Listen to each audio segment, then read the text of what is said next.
Hi, I'm Swarupa Sail, course instructor for Geotechnical Engineering. In this presentation, we will learn about soil exploration. To begin with, we will study about layers of soil, primary purposes of soil exploration, stages of subsoil investigation, and methods for soil exploration. The soil will consist of various layers as shown in this figure. First one is top soil. It is a thin, rich layer of soil wherein we will find most of the nutrients of plants. Second is called subsoil, which is usually made up of sand, silt and clay, which have not been broken down all the way. Below subsoil, there will be parent material, which will be usually of rock, which has been formed by weathering, and this weathering process can be of physical or chemical weathering. And these types of weathering we have already studied under origin of soil. In parent material, there will be only the roots of big trees, and there won't be much things found over here. Below parent material will be bedrock, and this is the lowest level of soil, and it will be referred to as hard stratum. Here in this figure, we can see that the structure is constructed on sandy soil which has got good bearing capacity, and the other portion of the structure is resting on silt soil which is having poor bearing capacity. Due to this, we can see the formation of cracks, and here the footings are designed for sandy soil which is having good bearing capacity, and the footings for this portion which is over the silty soil is undersized, as it has been considered that the sandy soil exists throughout the length, and this has resulted into differential settlement. So in order to understand what are the layers of the soil, or to what extent the good soil or the soil which is having good bearing capacity exists, we need to carry out subsoil investigation. And even some of the structures are constructed underground, that is below the general level of the ground. Like for example, these storage tanks are placed below the general ground level. We need to know what type of soil exists in order to support these tanks. So the primary purpose of soil exploration is to determine the nature of the deposits of the soil. Like for example, here in the figure we can see that there is a layer of soil of certain thickness, and there is again a second layer of the soil below it, and there is one more layer below that. So throughout this depth there are 3 layers of soil, and we need to know what are the types of soils which are found in these 3 layers. And also we need to determine the depth to which they are located, and also the thickness of each of these layers. Along with that, we need to also locate the level or the location of the groundwater table, and we need to collect the soil or rock samples from the different strata in order to know the properties of the soil. So the engineering properties of the soil has to be known, like for example, cohesion, that is C, angle of mineral friction, that is phi, capillarity, permeability, elasticity and compressibility. We also have to determine in situ properties of the soil by conducting field test. In situ properties means the properties of the soil on site. So those properties can be known by conducting tests on the soil sample in the field itself. Soil data is required to know the following. First one is soil profile, that is layer thickness and the soil identification. Second is index properties, like for example, we need to know what is the water content and what are the Atterberg limits, like for example, liquid limit, plastic limit and shrinkage limit. And we also need to know the strength and compressibility characteristics, like we need to know how much is the cohesion and how much is the angle of internal friction, which are the shear strength parameters. And we need to know to what extent the soil settles once the structure is constructed over it. And also we need to know what is the depth of the water table from the existing ground level. There are various stages of subsoil investigation. So different stages of subsoil investigation of a major civil engineering project are shown here. First one is reconnaissance study, which includes geological data, serial photographs, pedological data, etc. Second is preliminary exploration, and third is detailed investigation, in which boring, sampling and testing and also aerial photographs are studied. Here testing can be done either in lab or in field. First one is reconnaissance study. In reconnaissance study, the geotechnical engineer visits the site for careful visual inspection. Before doing any detailed planning, the preliminary feasibility study has to be done. That means the rough idea about the soil type in the area has to be noted. And this study is to be done at minimum cost, and no large-scale exploratory work is usually undertaken at this stage. And also there won't be any equipments or instruments being used while conducting reconnaissance study. Following information will be obtained under reconnaissance study. First one is topography of site. Second is type of vegetation at the site. What is the drainage pattern existing at the site wherein we are going to construct the structure. Next is location of high flood marks. Next is evidence of landscape slides, settlement cracks in existing structures at the site, and selection of method of soil exploration and type of the sampler. So all these information and data will be obtained under reconnaissance study. Next is preliminary exploration. It gives information on depth and thickness of each layer of the soil. And also we can come to know what is the depth of bedrock and the level of groundwater table. Third one is detailed soil investigation, and in this boring, sampling and testing is done to obtain the properties of soil like shear strength, compressibility, density index and bearing capacity along with permeability. In this investigation, undisturbed sample is collected and field test is conducted to obtain all these properties. Next is methods for soil exploration. There are three methods. First one is direct method, second is semi-direct method, and last one is indirect method. Direct methods include test pits, trial pits or trenches. Semi-direct method includes boring, and indirect methods include soundings or penetration tests and geophysical methods. First one is direct methods, in which test pits are used.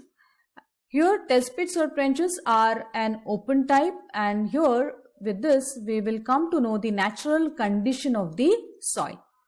And these test pits are considered fit only for small depths up to 3 meter to 4 meter, and cost of these pits increases with the depth. For greater depths, usually the parallel supports or bracings of the excavation will be needed, and these test pits are preferred only for minor structures. Second is semi-direct method, in which boring is done. In earlier method, we had seen that trial pit or trenches are used in order to investigate the soil, and in this method, a borehole is made or drilled into the ground as shown in this figure to obtain the soil or rock samples from a known depth. So the depth of the boring will be known, and up to that depth the borehole is drilled and the soil or the rock sample will be collected from the borehole. This cylindrical hole is drilled into the ground for the purpose of investigating the subsurface conditions. Second is to perform field tests and to obtain soil, rock or groundwater specimens for testing. So whatever soil or rock is collected from this borehole will be sent to the lab in order to conduct various tests. There are various conventional methods of advancing boreholes. First one is auger boring, second is auger and shell boring, third is wash boring, fourth is rotary drilling, and last one is percussion drilling. Now we will learn the first one, that is auger boring technique. Soil auger is a device that is used for developing or making a borehole inside the ground. Auger may be hand operated or power driven. Hand operated auger is used for smaller depths which will be less than 3 to 6 meter. The soil auger is driven by rotating it while pressing it into the soil. So here in this figure we can see the post hole auger and the second one is helical auger. This is what is the real picture of the helical auger, and this auger is pressed and will be rotated into the ground in order to collect the soil sample. So here we can see that the soil sample has been collected by rotating the auger into the ground surface and by pressing it hard into the soil. So these are the pictures of the augers wherein the auger is pressed and rotated into the ground and the soil sample is subsequently collected. Second is power driven auger, which is used for greater depths, and the depth may vary from 60 to 70 meter in case of continuous flight augers. So these are the augers which are driven by power, and these are usually used for greater depths. And the purpose of using these augers is to collect the soil sample in order to test their properties. When the auger gets filled with the soil, it is removed as shown here in this figure, and the soil sample is collected.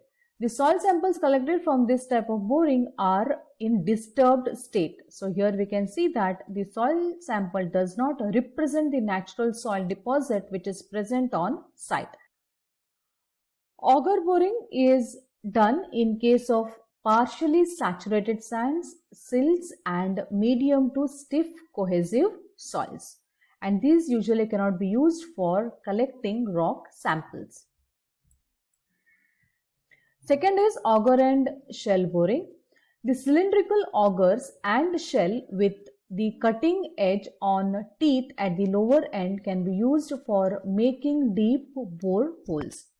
Hand operated rings are used for depth of about 25 meter. Mechanized rings are used for depth up to 50 meter, and these augers are usually suitable for soft to stiff clays, shells for very stiff and hard clays, whereas shells or sand pumps are used for sandy soils. So here we can see the sand pump which is used to collect the soil sample.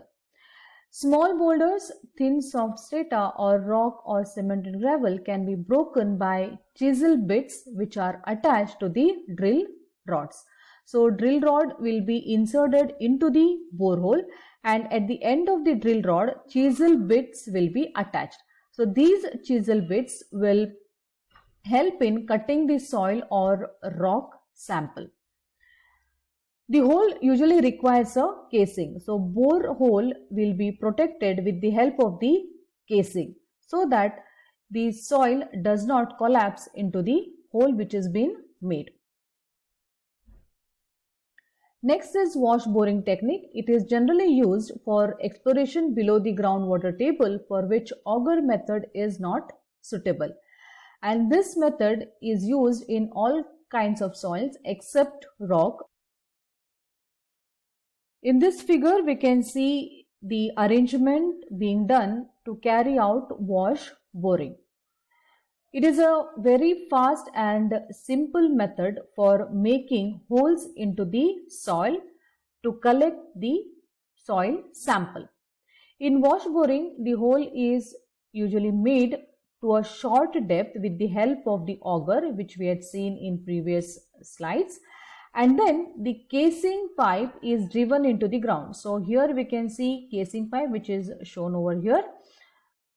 The casing pipe, which is in the cylindrical form, will be inserted into the ground in order to protect the borehole, which is shown here by hatched lines. The casing is used in order to prevent the sides of the borehole from caving in.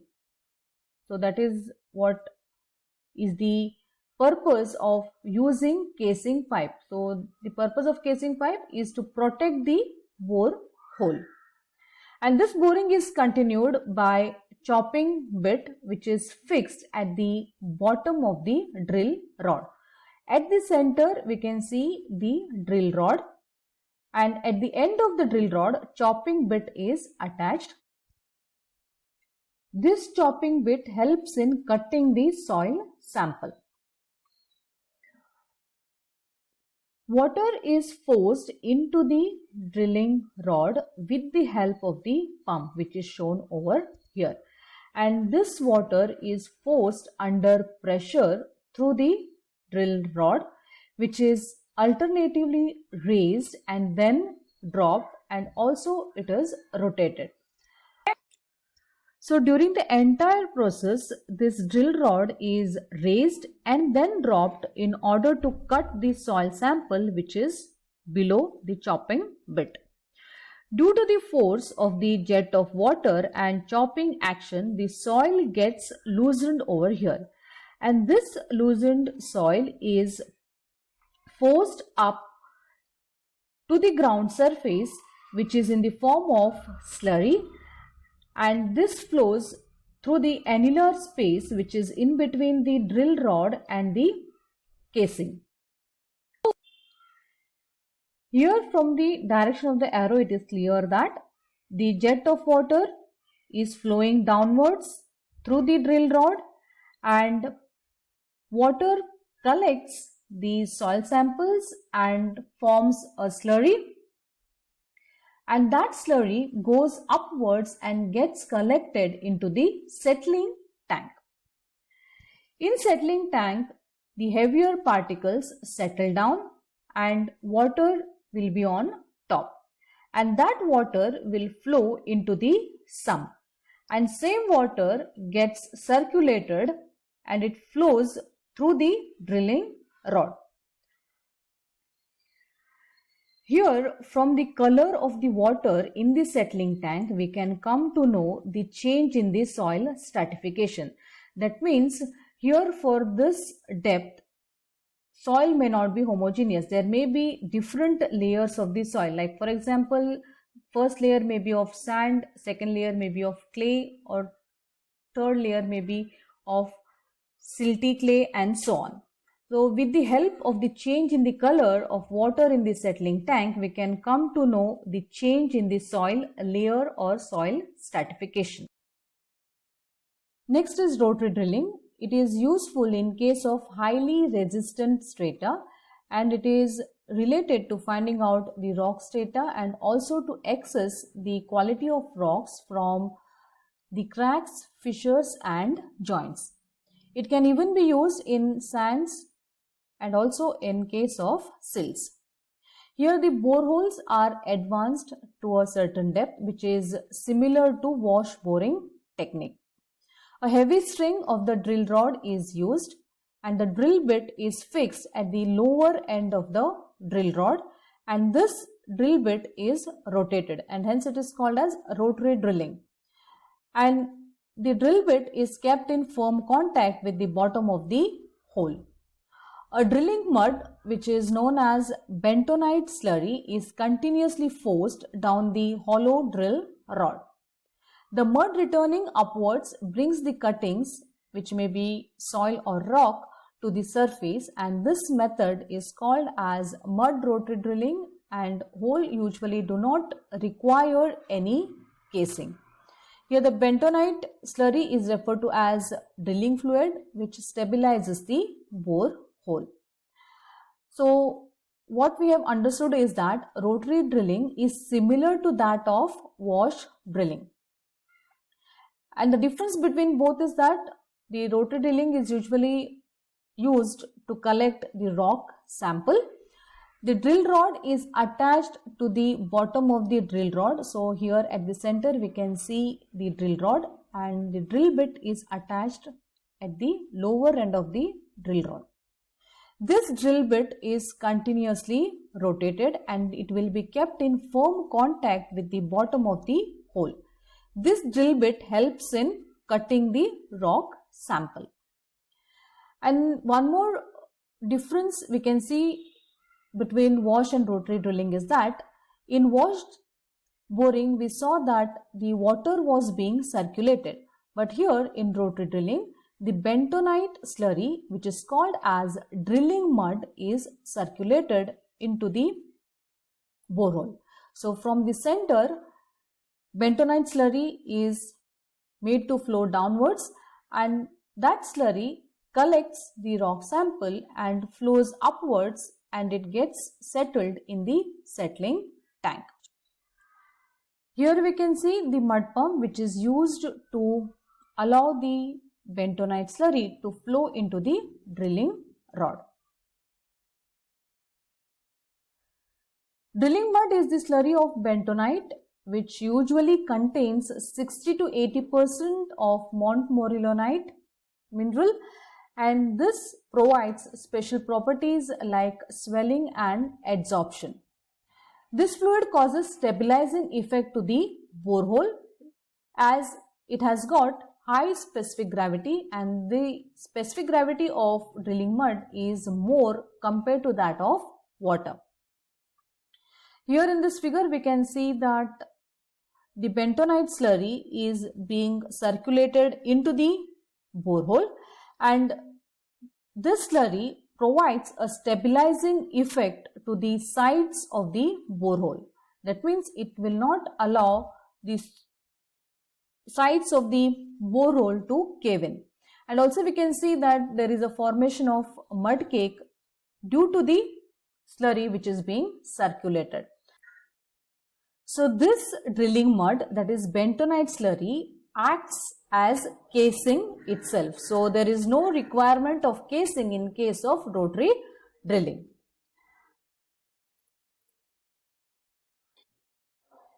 In this figure we can see the casing, which is usually used to protect the side of the bore hole.